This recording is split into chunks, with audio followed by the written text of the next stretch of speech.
أفريقيا والأفارقة تحت سيطرة المصريين منذ فجر التاريخ. تبدأ الحكاية لما تحالف الكرميين والكوشيين الجيران الخونة مع عدو مصر الأول الهكسوس، وبدأوا في الهجوم من الناحية الجنوبية عشان يضغطوا على المملكة المصرية. بعدها قضى الملك أحمس الأول على الهكسوس في معارك تاريخية، وجه الدور على تأديب الكوشيين والكرميين. وتوسع الملك أمنحتب الأول لغاية الشلال الثالث لنهر النيل، ويكون كده أدب الكوشيين شر تأديب.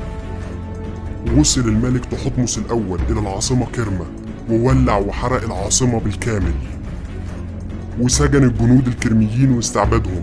وجه الأمراء الكرميين يقدموا القرابين والهدايا لجلالة الملك عشان يعتقهم ويعفوا عنهم.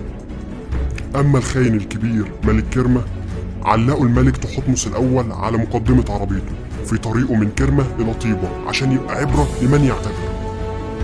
وامتدت حدود مصر لما بعد الشلال الرابع لنهر النيل لعدة قرون، وانتشرت الديانة والثقافة المصرية في أفريقيا كلها. وهتفضل مصر وجيش مصر أقوى من أي عدو وأي حاقد معدوم الهوية يفكر بس المساس بالهوية المصرية.